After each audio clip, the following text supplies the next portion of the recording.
I'm super interested to hear what we get and what we learn. Thank you so much. This is Ben Freyinger. He is an architect and co-principal of the LADG, an award-winning architecture practice. He's also a lecturer at UCLA Department of Architecture and Urban Design, where I have a daughter in those master's programs. So I was happy to meet Ben this morning. He's worked on lots of residential and commercial projects in the LA area. One thing that I think makes him uniquely qualified to speak to us is that he was the architect who designed, and with so much efficiency, that his projects after the Woolsey fire were the first out of the ground. So he really understands how to make a fire rebuild efficient. And I just want to say thank you so much for being here. Thank you. I'm happy to be here. Happy to join. So I think most of the people watching here, we do have some participants from the Palisades, but most of us are from Altadena, and for the purposes of this discussion, we're going to keep most things east side. And I really would love for people to understand what your experience is with the Woolsey fires, and if there's anything in those experiences that translates for us in Altadena. Yeah, I certainly think there is, and just kind of launching right into it, if I might. Please. Altadena and Palisades represent something that we haven't seen before in Los Angeles. We all watch the news. We understand the magnitude of it. Certainly people who've lost their homes and have been back to see the sites understand the magnitude. In terms of the infrastructure required, nobody understands exactly how that will shake out yet. But there are some really basic, straightforward lessons that I think we learned with fire rebuilds, both in the mixed use and in the residential side after Woolsey, that apply here unilaterally. A lot of it is just a matter of organization. I'll fold in some lessons learned during COVID, which is another kind of catastrophe that impacted the built environment in Los Angeles too. So when the fires happened, what we did internally is we took our process, which we often describe graphically for our clients from beginning to end. We say from this date until you occupy your home, you have a certificate of occupancy, you're living there. This is how long by our estimation. And these are the steps that we're going to take. So the project is executed in parts. For us, what changes fundamentally, and a lot of those are lessons learned from previous fires, is what happens up front, what happens right now. It's about remediation. I'll give the example that we worked on one project after Woolsey where we had access to the site prior to demolition. We had everything surveyed. We had a full part survey, which ticks kind of every box, meaning there are GPS coordinates, which are very important because we have to be able to locate properties when other markers that may have existed previously don't exist any longer, are no longer apparent. And we were able to document, take photographs, manage the site. Conservatively speaking, that saved 6 months in permits. Wow. And I really know what you're saying about the GPS coordinates. A couple of days after the Eaton fire, I got lost in my own neighborhood. So it's it's not different, I think, to put it plainly, for construction and architecture. There are numerous homes, both in Palisades, especially in Altadena, that have what are called existing non-conforming structures. They were never 100%. permitted. Some of those structures, you may by right be able to, you've occupied them as a home, you should be able to occupy them in perpetuity. But if they aren't documented correctly and they don't exist in the city record and you don't have a current survey, they effectively don't exist. So Ben, are you saying we've got to do this sort of special survey before we scrape? 100%. There's choices and options on the table for state and governmental sponsored demolition. I think some of those options sound appealing. I would caution your clients and everyone that's listening to also seek estimates from certified companies and compare. You'll find that EPA and FEMA sponsored programs aren't necessarily the most cost effective. And depending on how your insurance settlements are structured, it may be more advantageous for you to do it privately. That's just a fact. And we've seen it go both ways with some clients that we've spoken to about these homes already. You know, one thing that I'm finding, and my own neighborhood is doing this as well. So many neighborhoods are organizing together, they're on text chains. So it could be beneficial to invite a private company to look at 15 homes or 15 lots and negotiate that, you know, as a group. Or Yeah. did you have experience with that in Woolsey? No, Woolsey was much more because of the scale and magnitude and the nature of developments and that part of of greater Los Angeles, things were spread out. I don't think there was a kind of an economy of scale that applied. I do think that exists here. I would see that as a benefit, but not the underlying impetus. Okay, I think it's just important to understand that this entire process, everyone who is going to be working on it is ideally a professional and is in their industry to make money. So there are going to be markups and profit margins, and there's going to be competition, as there always is. And it's important to understand that despite the unusual circumstance, looking for competitive pricing on these things and just checking facts is important. thank you for that. I know, you know, when someone wants to rebuild and they haven't worked with an architect before, and they want to work with an architect like you who is really focused on efficiencies, can you just walk us through what to expect? Yeah, so I can only speak to the way we approach projects, and our kind of claim to efficiency is very simple. We've taken lessons learned from the commercial work, a lot of which was done early in our practice, and applied them to residential work, all around the simple fact that entitlements and permitting in Los Angeles are complex. We deal with the unconventional projects, the difficult fits, baseline hillside ordinance projects, existing non-conforming homes in the Larchmont area. We're dealing with 2 right now that represent really unusual entitlements and difficult properties to build on. So there are questions. There are things like grading inspections, all kinds of boxes that need to be checked with the city. As just a matter of surviving in that environment and developing strategies, we've had to become efficient and find ways to run what amounts to a modified design build project. We take commercial lessons. We recognize that we are pulling permits in advance of completing the design and developing kind of efficiencies and overlaps in really straightforward ways that have significant impacts on the overall timeline of projects. I know when we spoke earlier, you were saying that you align your efficiencies with a critical path. So things that take the longest get done first. Mhm. And you had a wonderful way of putting that, sort of regardless of where they fall in the process, you pull them out and put them to the front of the line. We just organize everything according to priority. What we discovered in COVID, and this is a lesson learned from COVID, is that materials had incredibly long lead times. There's some worry that that could happen again. I don't think this is the scale and magnitude of what we saw in COVID in terms of a massive shift in available goods as a result of an infrastructure that was stalled and inadequate to compensate.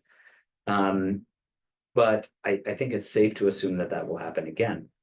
So for instance, we might develop a schematic design and early in the process, and this is something that we allude to in kind of our process outline for the fire rebuild specifically, we might design in such a way that we can commit to apertures, windows, and doors early in the project.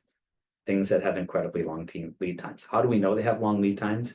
Because we're partnered with a contractor early on too. So that contractor is involved from schematic design and is pricing the project. We know that those, in some cases, have 15-week lead times. If we wait till construction to order them, it will delay our construction. Other things that are really straightforward in the entitlements process, ADU is something that we all talk about in Los Angeles. We have been for years now.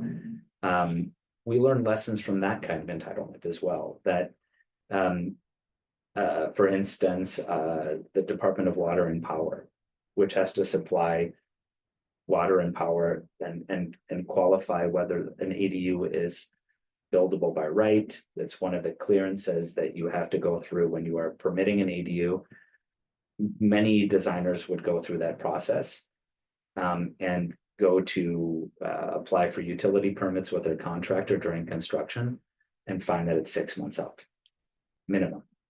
So you make that mistake once and then you don't make it again. And then we seek to partner with contractors that understand this, that have worked not in a particular region or area, but understand complicated entitlements and understand the commercial process. And we also work with contractors that have access to equipment in their own yard. So this is another big factor. Oh, so you're not searching for equipment, they own it. There will be a time where grading and subcontracted earth moving is going to become a problem in the fire rebuild process.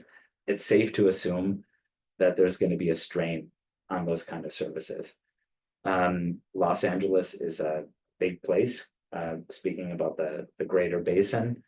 And so I think it's possible to satisfy those demands, but I think it's reasonable to assume that that will cause a bit of a run. So we're looking to partner with, and we have partnered with contractors that have access to that kind of equipment. So in this process, I'm sure people are wondering, you know, you've got a phased process that you're talking about doing a lot of due diligence up front, a survey up front, even before we scrape. When does the cost of the whole project become clear? Because I think some people need to have a very good idea of what a rebuild is going to cost before they even make the decision to do it. So we're conscious of that. And as such, let's say leading up to when we actually put pen to paper and make a schematic design. So the conventional process for architects is a schematic design, a design development process, construction documents, and then we go to construction. We have a due diligence process that we always go through in advance of that, and a pre-design process. So we've expanded that, and we're acknowledging that in those two phases up front, 75 to 85% of those questions will get answered. It's actually not that much work. So it's possible for us, and should be for really any design professional, to speculate, if not do those kind of services on a flat fee. You know what it takes to do an as-built survey of a foundation. We've done it many times before. It's reasonable to say that just coordinating that material and documents includes 2 or 3 visits to the city. And as such, it's possible to quantify that. We do that and have committed to doing that at a very low rate, at a low cost, with the understanding that you have to spend some money to get answers, but you should spend a small amount of money and it should take a short amount of time. So that process from beginning to end with due diligence, schematic design, assuming that surveyors are available, there aren't delays by outside consultants, which I don't think we've seen yet. We're not there. That process can be completed in 1 month to 6 weeks from beginning to end. And what answers will I have at that 6 weeks after I've spent a small amount of money to get the most answers? What am I going to know? So at the end of 3 weeks, we should have a clear understanding of what the city record shows was entitled on your property, whether it included the illegal garage or not, and like what the tax record shows. And then we should have a clear picture of what was produced on site and the discrepancies between the two. It's going to be up to us to make a case for planning about what is reasonable to accept as the pre-existing home, and then use that as a basis to set what was there before, the as-built condition, and move on with design. So if That's I 3 have, weeks. that's pretty, so if I have a garage. Yeah. That sits on my property line pretty much, Correct. as the rules are now, I could put an ADU with that same setback because I have an existing structure. Is that correct? You absolutely could. This is more specific to Palisades, but there's some indication that Altadena is going in the same direction if they haven't already. I don't have confirmation on this, but Palisades being in the coastal corridor has what's called CEQA, which is a coastal commission review on new build projects. It's incredibly laborious and long. So there's an exemption by which you are able to kind of bypass that process as long as you build less than 110% of what was pre-existing. Okay, I think Altadena, Catherine Barger announced, I believe, that we can go 120%. And that's where I'm not, if that's the case, then that's brand new information. In any case, I think what's important to point to there, and that conversation about the ADUs is very important. I could see it 2 ways. You are, and as it relates to the Palisades, you would also be able to then build an ADU, which can be a particular percentage of your main home, without going through coastal. Assuming that's the case in Altadena, which I don't think has been confirmed yet, I suspect it will be, just based on what we're seeing and what we're talking about and what I'm hearing in different various forums with colleagues. What that would mean is that if you have, let's say in Altadena, 120% of your original building footprint, that would give you a bonus for an ADU. That sounds like something opportunistic, but it doesn't have to be necessarily. I think it opens up an opportunity where if your architect and your entitlements team understands the process, you have the opportunity to potentially phase a project. If there's an insurance shortfall, you could have a large ADU. You could occupy the ADU. We have potential clients approaching us who are empty nesters. They don't want the same home. They're asking, well, if we can have an ADU that's large enough with a slight density bonus, maybe that's something we're interested in. And we could actually sell a portion of the original home. We know that it's possible. And the city of Los Angeles, the ADU laws are evolving consistently. So there are opportunities to also plug shortfalls, make intelligently phased projects by capitalizing on some of the ADU legislation and the way the code is written. That is really interesting.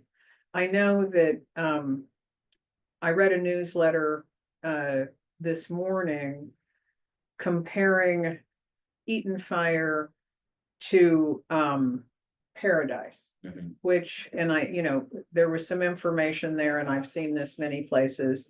Paradise lost something like 14,000 homes. They only have 2,800 certificates of occupancy in hand today. And someone extrapolated, that it would take years and years and years and years for the rebuild.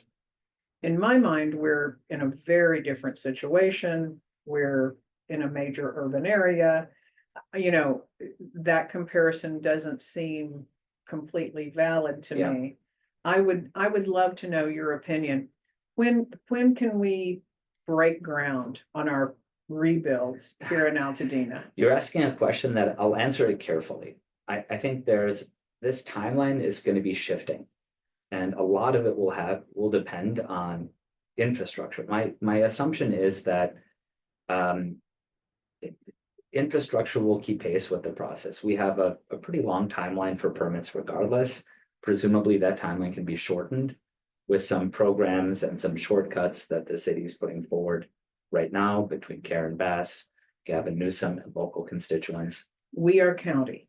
So that is Catherine Barger. And she is definitely on that path. And I think that's going to benefit Altadena tremendously. I'm hesitant to put a specific timeline. I will say, optimistically speaking, at this moment, with the information we have in front of us, it is possible that one could break ground in a year. Wow, so 12 months if efficiencies are in place. Catherine Infrastructure will be the Barker's question, and office is giving us the go-ahead with, she has an, on-site Altadena permit office that she's planning to have. correct. So, And that timeline could increase dramatically in a matter of months. I can only say that we're making assumptions based on what's currently been being talked about, like across the city, across greater Los Angeles, and we don't know for certain. what would you say, I'm looking forward to the day that I can announce that we have 50 rebuilt homes occupied in Altadena. How many years are we looking at for a process like that? Guesstimating. Guesstimating, I think it's plus or minus 3 years. Okay, And I say that with a degree of caution, but I realize that we can't only speak in the abstract. We have to kind of put some information on the table. I have colleagues who work closely with and expediters that we work with who are very pessimistic on that. They think it will be much longer. I have people who I think are highly competent in the industry of building and design that are more optimistic. So I think that will also sway dramatically. But I do think that's possible. is there a role for, I know what I think, but if you're rebuilding an Altadena home, is there a role for involving your realtor? There is absolutely a role for involving the realtor. So I think the way that at least we are approaching this process internally, and I point back to this is our method. I think our method is a very conventional, tried and trusted relationship between owner and architect, where we act as the owner's agent, the client's agent. But I think there's a decision after these first two phases that we've been talking about due diligence gathering, the demolition phase, pre-design, due diligence and pre-design kind of bookend demolition. In pre-design, there's a moment where we see, let's say, 3 concepts. One could be an ADU with a separate home. One could be a like-for-like fire rebuild, exactly what was there prior. Another one could be a slight variation, where as the client, I want to understand which one of these to bring to market. Either if my goal is to live in the home for the next 20 years, then it's going to be a more personal question. I think a lot of persons are going to construct homes based on the way their insurance payouts are being managed, and that they will have to construct homes. They may not want to live in Altadena. They may not want to live in the same homes. They're going to need advice from you to understand which one of those trajectories makes the most sense for them. And I think they will be wildly different. Not just in terms of slight changes in square footages and buildable areas, but how they are brought to market and how that works. And then I think if somebody does elect to move forward and rebuild their home in one of those scenarios, prior to construction, working closely with us to develop marketing packages and finding a way to get those homes to market without relying on post-fact images, which is a totally different proposition altogether. You're Right. not going in and photographing a new home. And it doesn't make sense in this kind of context. I really thank you for that. We definitely understand the community realtors. Yeah. All of us who have lived and worked in Altadena, and I think, I'm happy to hear that you think there's a role for us there. We certainly do. Yeah, and I think in many ways, especially in these early stages, it's a collaboration between the realtor, the contractor, and the architect, and it should be. Each has critical information to bring to bear on the process, and as such, it makes sense. In terms of costs, what do you think is a realistic expectation? In terms of, how much is this going to cost with material increases, competition?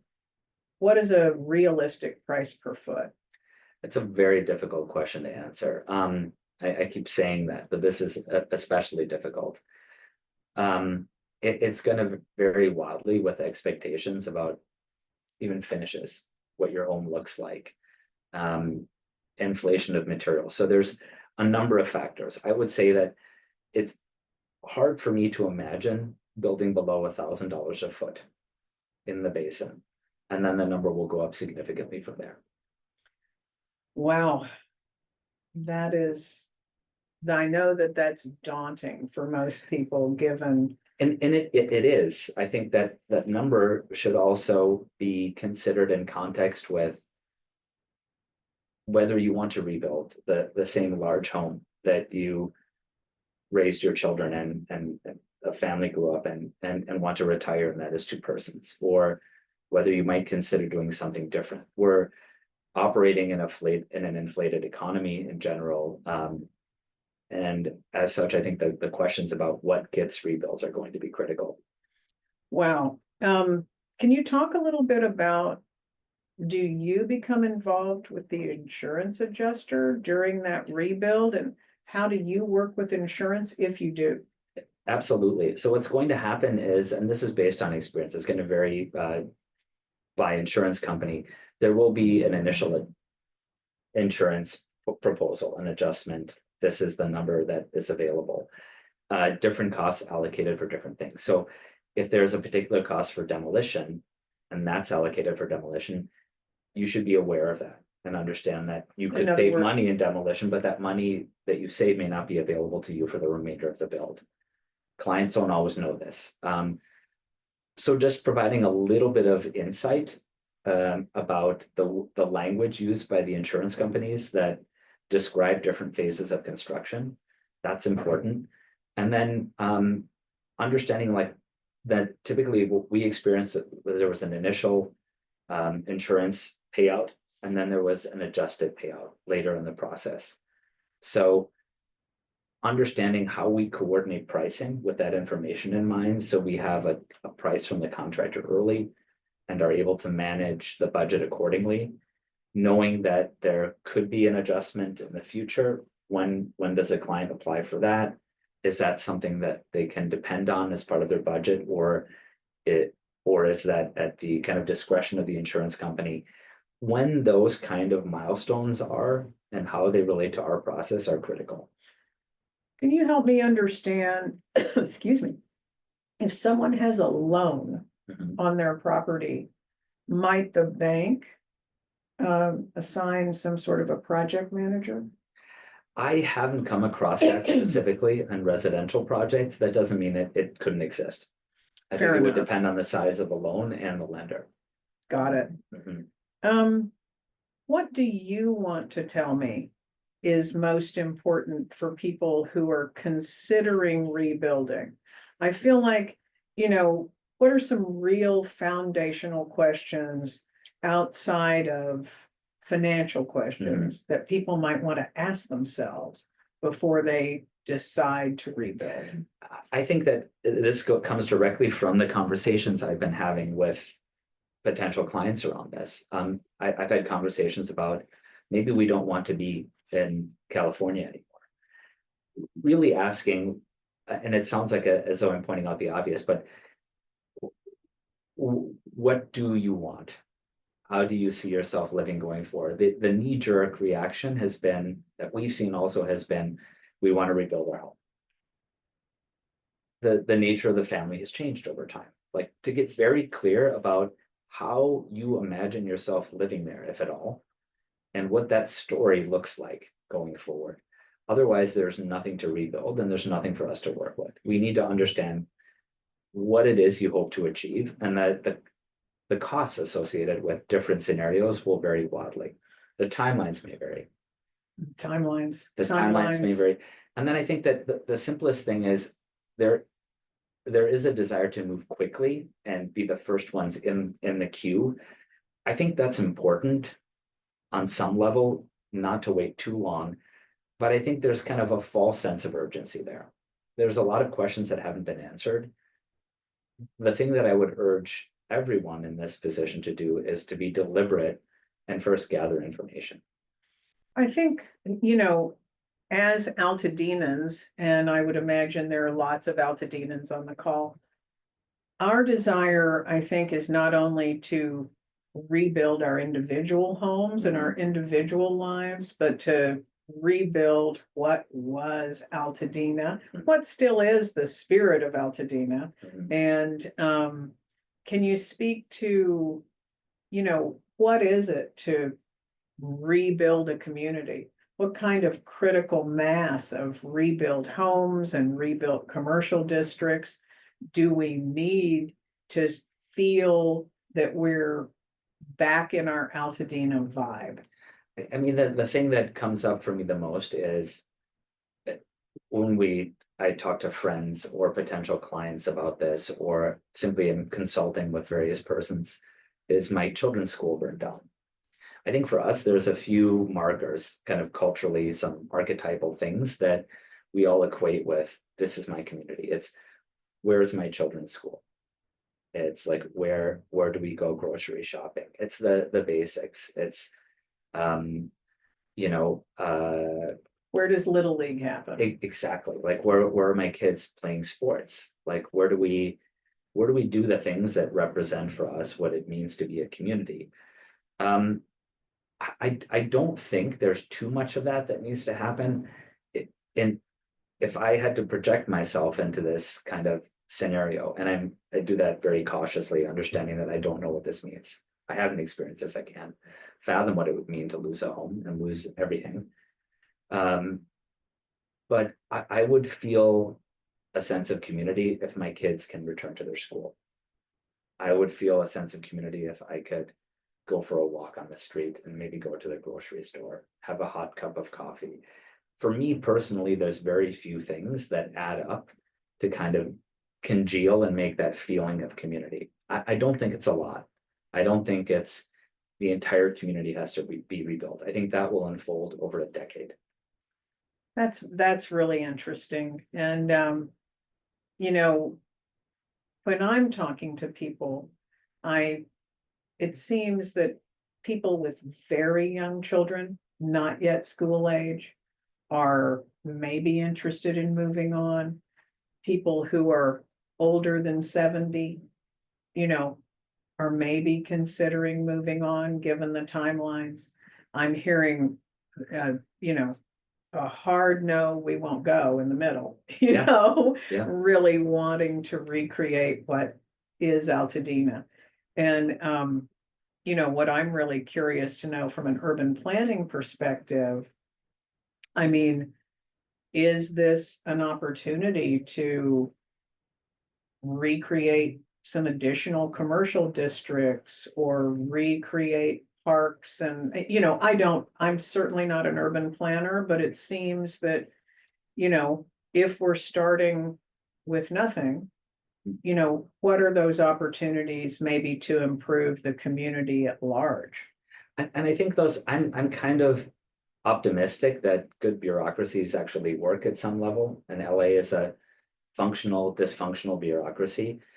So I'll kind of answer your question obliquely and say, when we build projects on the east side in areas like Silver Lake, where we have street dedications, the city says, if we ever widen the street and every neighbor on that street has updated their home and now the street dedication is in effect, it's been recorded, then we will widen. It seems unlikely, right? So there are programs in place to widen streets, to build an infrastructure that seem difficult to achieve because the existing building stock is the obstacle. To kind of project, I think the silver lining that you're talking about is, I think for me, like the tragedy of everything having been erased is the silver lining in that those programs exist. I don't think it's a total reinvention that somebody needs to come in and wave a magic wand and rethink urbanism in Altadena. I think that if there's an opportunity to simply follow some of the programs that have been put in place, and there have been some interesting changes to those in recent years, it's possible that there is a better. that results. I think it takes a tremendous amount of time, but I do think that's possible. I'm an architect, I'm an optimist. So I appreciate the optimism. yeah, I do think that's possible, but it's kind of a funny way to think about that. That the thing that has been lost was also the obstacle to progress in some respects. I appreciate how articulate you are in that way. I'm wondering, we're almost 40 minutes in. I know Corey Cooperrider is here. Corey, do we have questions that people have put in the chat that maybe Ben can answer? We can't hear you, Corey. Hi, we didn't make an announcement at the top that people could put questions in the chat, so they have not, but if they would like to, I am happy to pass those on. I have an appetite for questions. If there are questions, it's rare to have an opportunity to have access. You guys might want to talk amongst yourselves for a minute, though. Sure. Okay, so, Yeah. Let me see.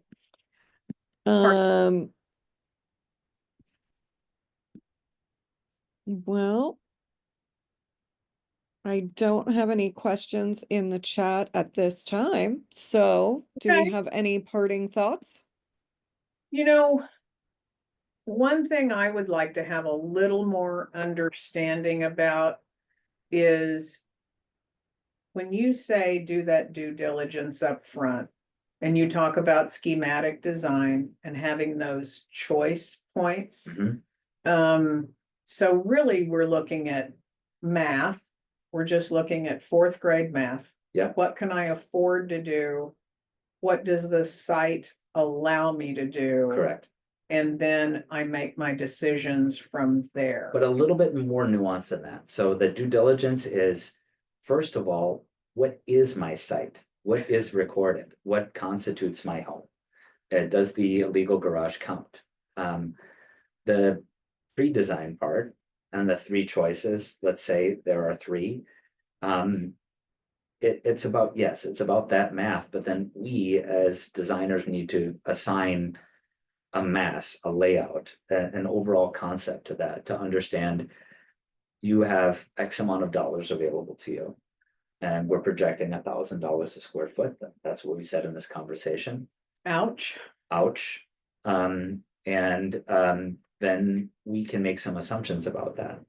What's different, and then configure that differently. So that could mean an ADU and a main house. It could be one large single home. story instead of 2 story. Single story instead of 2 story. And those economics are relevant. How many bathrooms? How many, the levers which impact cost dramatically.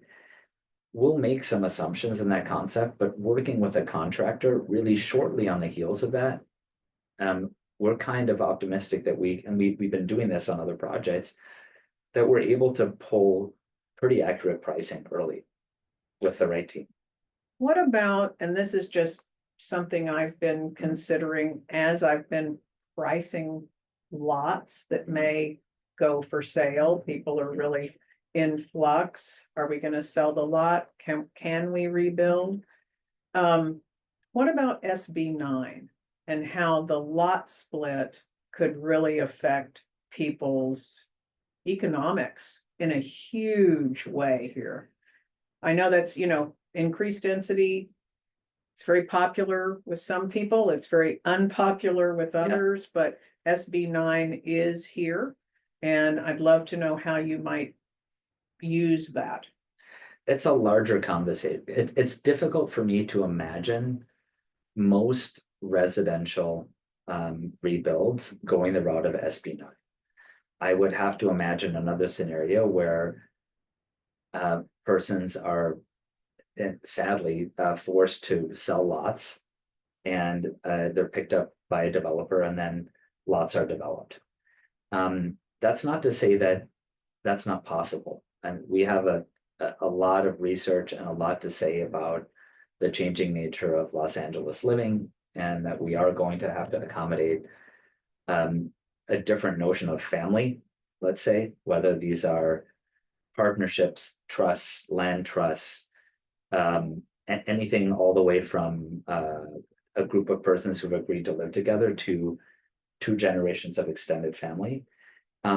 And things like SB9 can accommodate a variety of kind of scenarios, either under band like as funded by one group or multiple groups.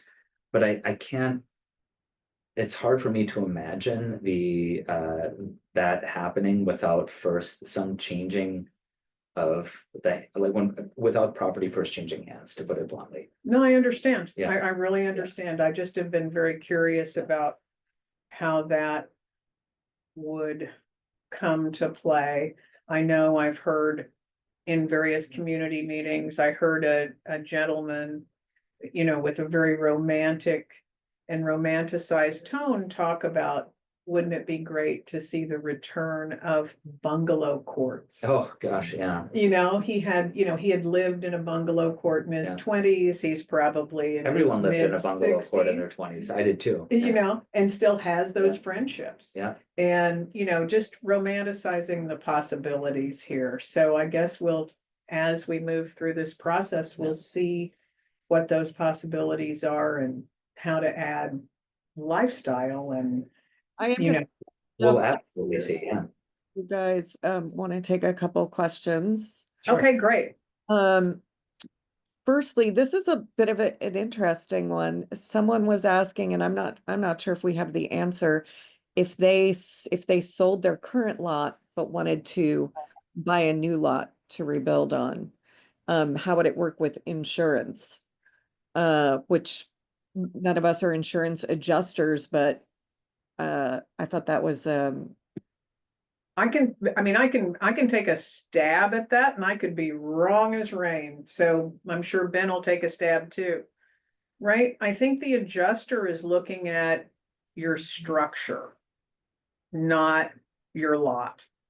They're looking at a rebuild price. Mhm. So whatever the sales price of your current lot, whatever another person lists a lot for, I think you're just in a buying and selling mode rather than an insurance rebuild.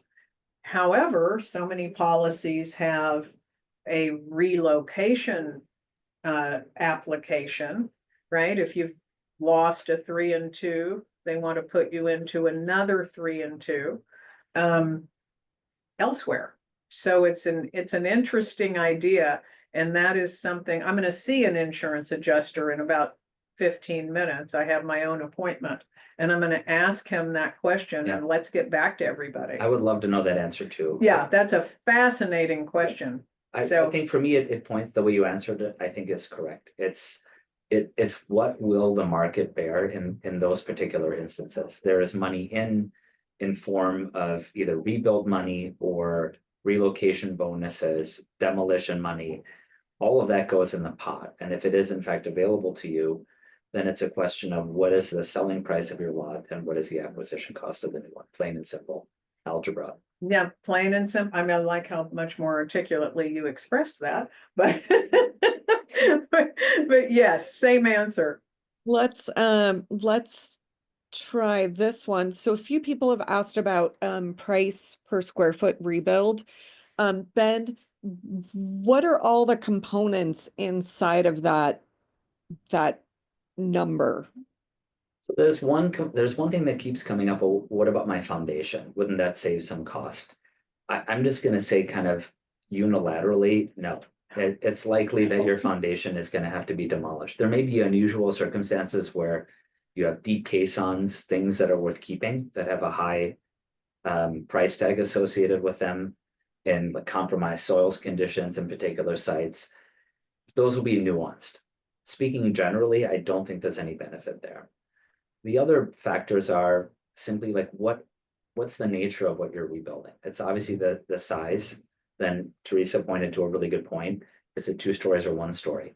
If you can achieve what you want in 1 story, and we're not taking away square footage with stairs, and we're not underpinning foundations to accommodate additional loads for a 2nd story, all of that translates into cost savings. So if 2 stories isn't required, that's relevant. Building a single story is always more inexpensive, unless up to a certain point in size. Obviously, you don't want to enclose a huge piece of property with a lot of exterior walls. That's expensive too. Surface area matters. But speaking generally, I think that's a safe assumption. And then it's, are you building for a family of 3 or 4 or 5 with multiple bathrooms? Those are things that are expensive. Garages aren't expensive. They're empty. They're empty framed spaces. Living rooms in general, unless they have a lot of fenestration, aren't expensive. Bedrooms are inexpensive. Bathrooms are expensive. Kitchens are expensive.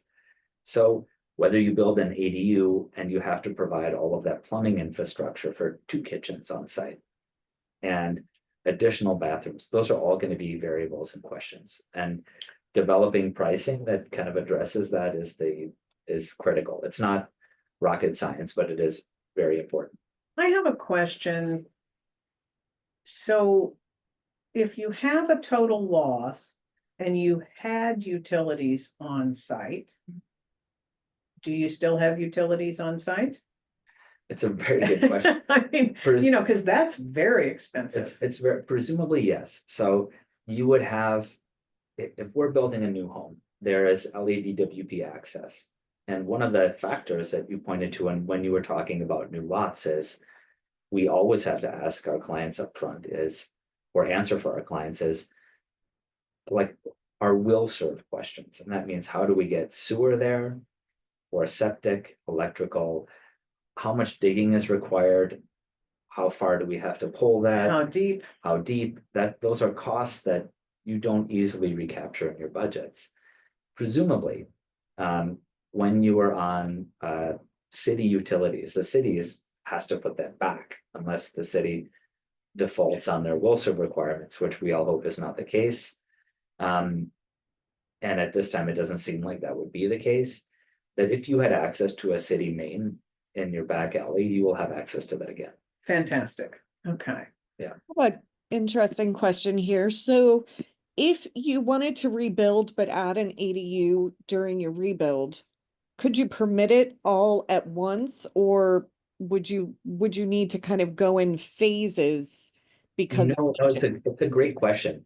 I think you would absolutely want to permit it and plan it all at once, because and it opens up like a really interesting dialogue for me, which is, most people approach the ADU as an addition, an add-on to their home. It's an added value. It's to be in the position to plan it from the get-go and make choices about doing it yes, doing it no, how big is it? Is it a JADU plus an ADU, an attached ADU, a separate, like how that looks?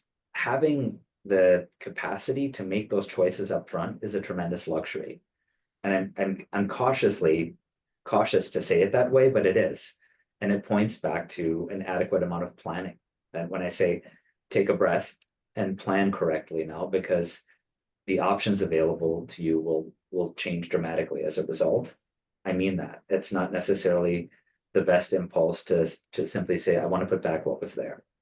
One question I have about what you just said is, if I design my ADU, my JADU, and my main structure all at the same time, am I able to build my separate ADU first to accommodate me and get a certificate of occupancy, and then build my main home in my JADU? Yes.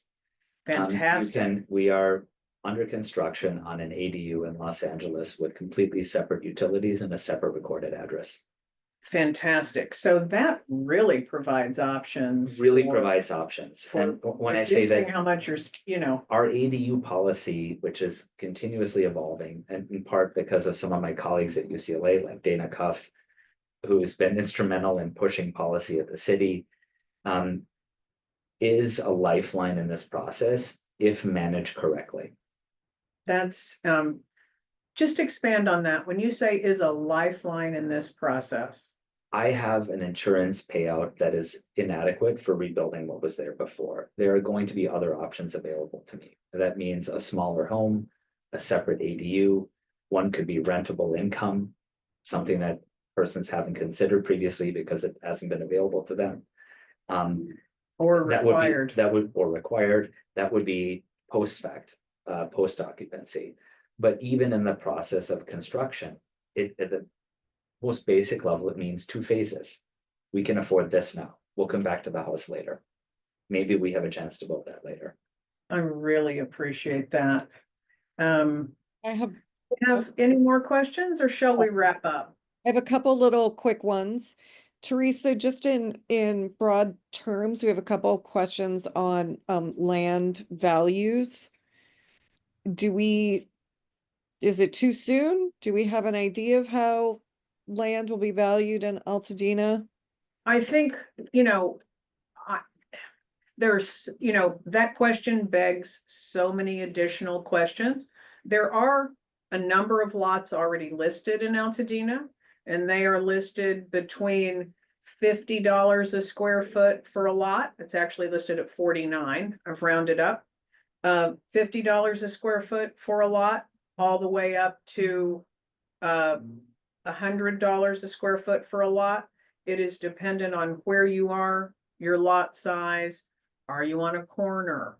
What's your view? Are you looking at the mountains? There are so many questions. I am happy to talk to individuals by phone and really look at where you are and what you have, and I will try my best. One thing that I think, I was shy to list lots until I had the answer to this one very important question, which is, does the free scrape, can I transfer that to the new owner? Because I think there's a loss of value if the new owner can't, if the new owner is buying now and doesn't have the ability to opt in for that service. I now know that yes, they can opt in for that service. The seller has to do a little paperwork to make that happen, but the process is very clear. The other question, and I've asked Ben, and he doesn't yet have the answer. I've asked Catherine Barger's office, and I don't know that they have the answer, is if I sell my lot, will that new owner be able to get in line with the expedited process, or does that process run with the owner who experienced the loss? And we don't know that yet. But we have some information that I can extrapolate on that a little bit. So we're saying you are in the process, of permitting a rebuild and you decide to sell. I think we're not there yet. Okay, I think the question is, if I sell my lot today. Yeah. Sold, I'm out. Yeah. I've transferred the free scrape. The Yeah. new owner gets the scrape. But I'm not in the process. The new owner will then start the process. Can he or she take advantage of the expedite? I don't think there is yet an expedite until you've opened a permit application. That's the thing. Until you file with the city. So this is where I say it's important to move and put in an application to the city. I'm glad we're coming back to this too, because this wasn't raised. But I think it's important to be deliberate. Understand quickly what you want to do. What is your move? How do you want to live on the site? We've talked about that, the due diligence, the pre-design, having intelligent choices available to you and making them with qualified professionals. Your agent, whom you trust and bought the home from, for instance. And then it's, if you do elect to move, as soon as you apply for the permit and the permit application is in, that application is transferable. That's a great answer. But until that happens, you're not in any queue. The clock isn't running. So that could, in my mind, enhance your value. I think, should you do an initial bit of due diligence, put that application in, does that application need a schematic? It does. And so what's really important about this, and I think it will be important to prevent, there's an opportunity, as with any of these in any of these instances, for people to abuse the process. There are also people who are going to do this with good intentions and apply with an incomplete application to the city. That application will get kicked back and a request will come for additional information. Even in conventional terms, that's 2 weeks, sometimes a month to get that feedback. Knowing exactly what needs to go into that application and not designing anything more, but it will need a schematic, it will need a survey, a site plan, just to check the absolute, and in some cases, it may need a structural submission too. So if someone knows that they want to sell, knows that they want to sell early to avoid a lot of competition that will eventually come. And we have a lot of local Altadenians who want to buy local Altadena lots. Mhm. You know, these aren't necessarily developers coming from the outside. If you know you want to sell now, you do have the free scrape that's available. So in my mind, if you aren't planning on designing a new home, if you aren't planning on, maybe you want to do the topographical survey to at least reserve for the new buyer what used to be there so that they don't lose the ability to build as much as they can. But I think if you can reserve the free scrape, there's not a downside between selling now or waiting the 12 months to have the lot scraped and then sell. So I do think there's some advantage, maybe, to being first. Mhm. So those are my thoughts. And, the truth is, they're good thoughts, but no one knows. And You know. they just, it takes a minute to rationally run down those ideas and come to a conclusion that makes sense. But I do think that now that we know that people are not giving up this very expensive opportunity, a lot scrape could be $250,000. A large lot it could be, yeah. Very easily.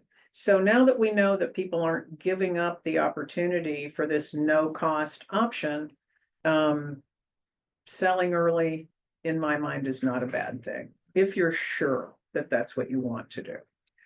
I think in any case, just the documentation, that initial step, the due diligence, knowing what your house records at even as a point of negotiation, to know, understand, this lot allows for a certain FAR, a certain buildable area. That's super important.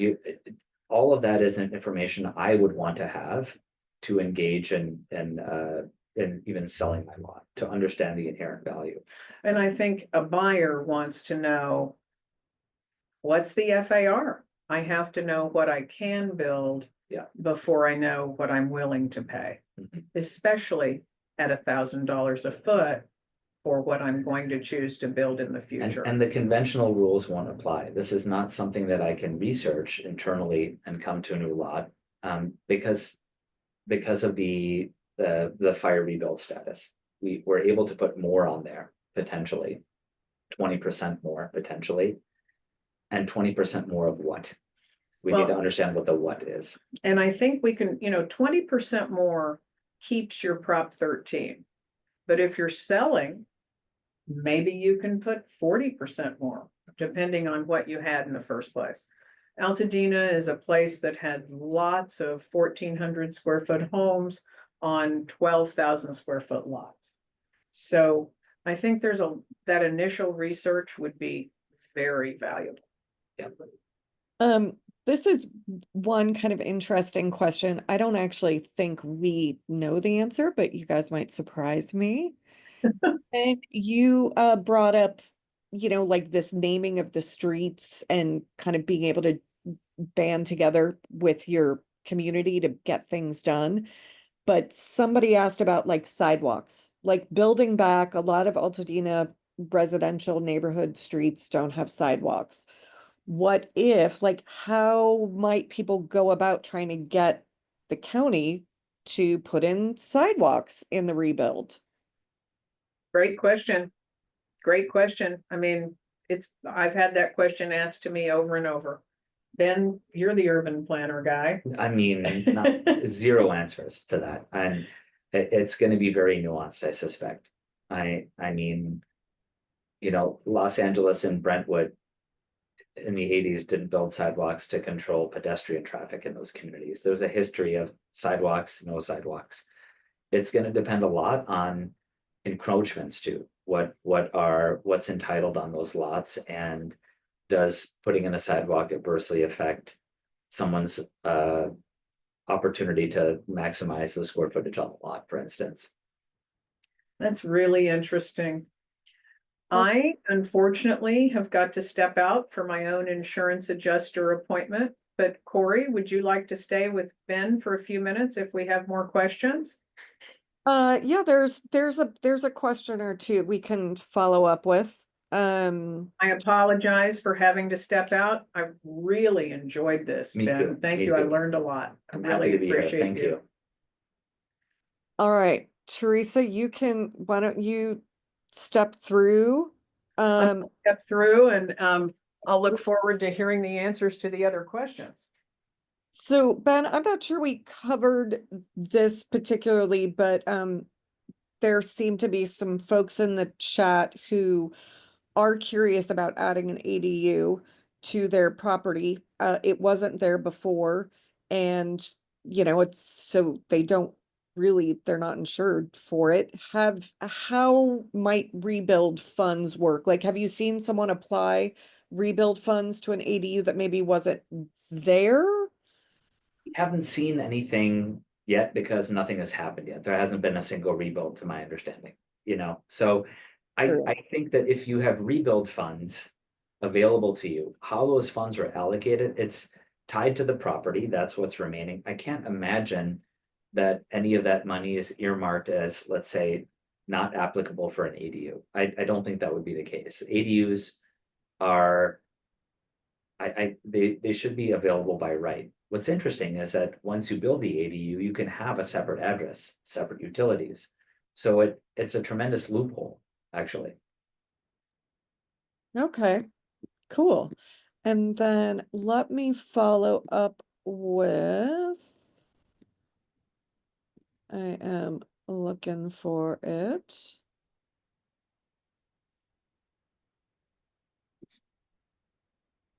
Nope. We answered that one. I think we're good. I think we have satisfied the chat. Great. And thank you so much for having me. I'm happy to also answer more questions if additional questions come up via email, other lines of communication. It's nice to simply have a forum to kind of have this discussion and have it on a basis with multiple persons at once, not one call at a time, which we're happy also to do, but it's been a bit overwhelming in the last few weeks. So Well, we appreciate it. I put your contact information in the chat. We'll also be posting this recording, and I'm also happy to share Ben's contact information if anyone can't navigate the chat and wants to reach out to Teresa or I after. But thank you so much for your time, Ben. Really appreciate it. And to everyone on the call, we hope this was helpful, and reach out, or you can go back to the same post on Teresa's Instagram. We'll post a recording there if you want to review anything. And have a great day out there, y'all. Take care, hang in there, and we'll see you soon. Bye.